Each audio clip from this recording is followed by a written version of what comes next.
Hey, what's up everybody? Thanks for tuning in today.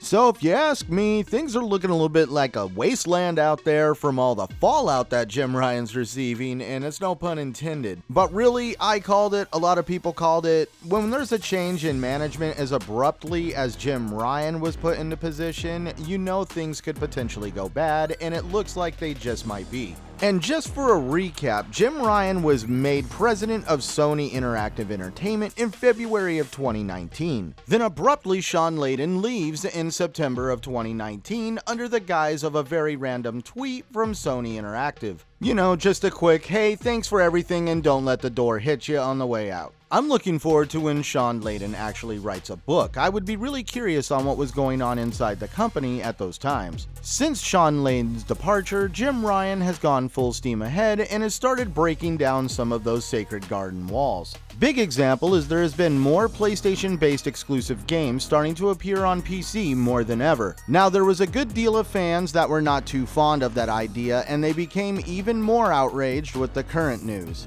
MLB's The Show has been the subject of a very big controversy. It started with the game being forced to go multiplat away from the PlayStation ecosystem. And to really throw salt on those wounds, the game appears day and date in none other than Xbox's Game Pass. Meanwhile, Sony fans are still required to buy the game, and that would be using Sony's new price at $70. But what do you expect from Jim Ryan? I mean, just check out this article. From fan side, the quote reads, Jim Ryan, the man who once downplayed the need for backward compatibility for the PS4 will now lead the executive decisions behind the PlayStation brand. Now, just to point out, you cannot deny just how revolutionary true backwards compatibility has been for the Xbox brand. I mean, aside from it being completely pro-consumer, you can also play four generations of games on one console. Meanwhile, the backwards compatibility capabilities of the PS5 were completely shrouded in myth and secrecy, as if nobody was supposed to talk about them until the final moment. We were all drinking the Kool-Aid that Jim Ryan was pouring when he said we believe in generations. We thought we were getting next-gen revolutionary games like Spider-Man Miles Morales, and instead we all got a cross-platform Spider-Man game along with a handful of PS4 games that were backwards compatible.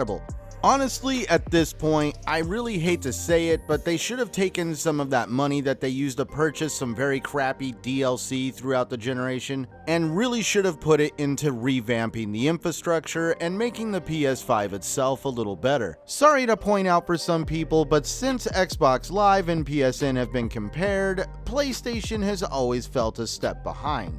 Big prime example is the situation with the PlayStation name tags. When the network officially became very popular during the PS3 era, a really fun movie called Superbad was very popular in theaters.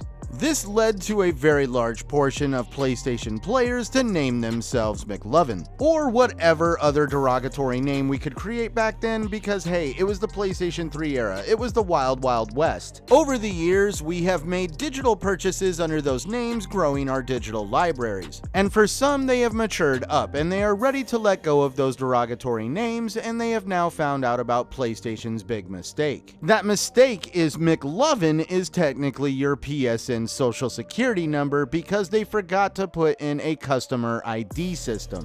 Over at Xbox, when I birthed myself into the world as Centurion 1307, I was assigned a random serial number which became my customer ID number.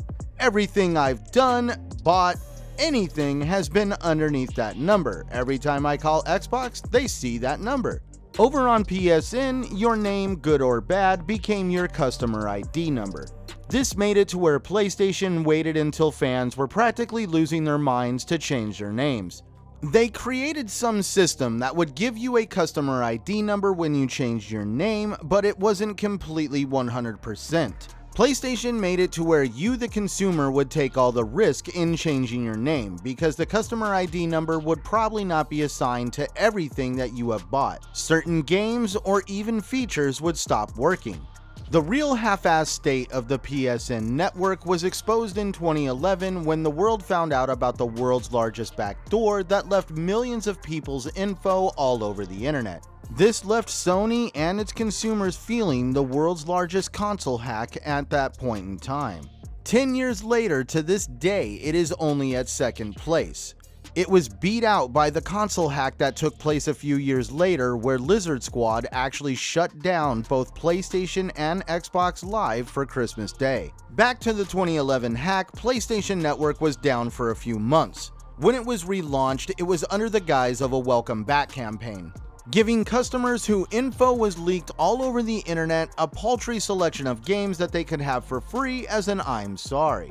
A very cheap I'm sorry. Speaking of cheap, it can be seen in the design of the PlayStation 5, which is why I hold the opinion that that thing already needs a redesign, and I personally own one. Let's not get even started on the somewhat technical prowess you're gonna have just to put in a memory stick in this thing. And Sony's been pretty quiet on the memory situation with the PS5 to begin with. There has been really no updates at all on how we are going to expand the PS5 memory, or even expand it at all. You can't even hook an external hard drive up to this thing without the PS5 doing something to it on a regular basis. One YouTube influencer I watch alone has 3 hard drives that have been given what he calls the Scarlet Letter. These hard drives will still work on other devices, but when you plug them into a PS5, they are completely rejected. The big issue for me is what I found in a video from Gamers Nexus that I will have listed in the description down below. In his video, he hooked up thermal probes all over the PS5 to measure certain components on the board. In his findings, he found that the heat shield on top of the board was improperly designed and could use a little bit of revamping,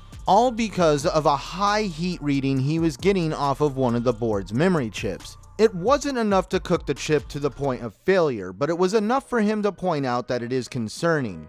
That if the console was put in a room with a higher ambient temperature, it could push this chip past its failure point. He pointed out as a hardware designer that you would have to have a letter of exception most times from the developer of these chips to get this pushed through. He said even if PlayStation has this letter of exception, they should still redesign the heatsink. The heatsink in the PS5 is its own story. It's an attempt at trying to recreate a vapor chamber without doing a vapor chamber. Sony really wanted to get the heat down on the console because they really wanted the PS5 to be more quieter than last gen's PS4. In doing so, they made the heatsink god-awful big, and it takes up a massive fraction of the console. Now that the PS5 has been in the wild long enough for Sony to see that it's not going to be enough, they are now aiming their direction on speeding up the fan speed.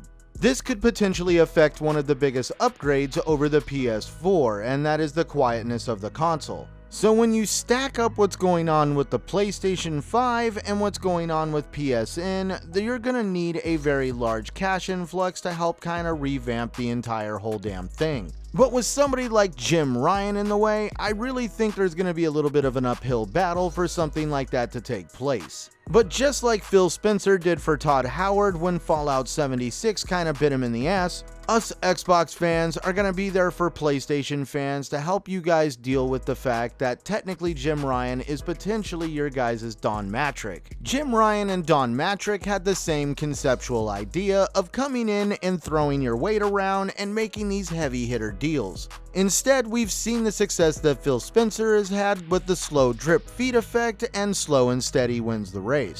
Though I have seen a few things on the internet and heard from a few people that PlayStation/Sony might be lining themselves up so that way in the future somebody like Amazon or another streaming company might want to pick them up.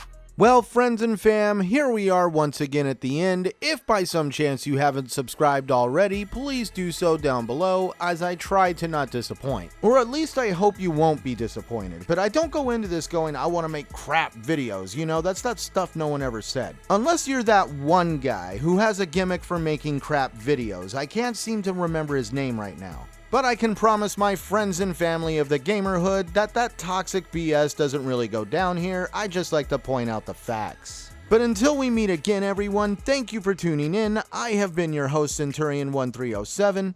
I will be holding it down right here in my own personally created neighborhood on the corner of positivity and motivation. Be sure to stay safe out there, my fam, and we'll see you next time.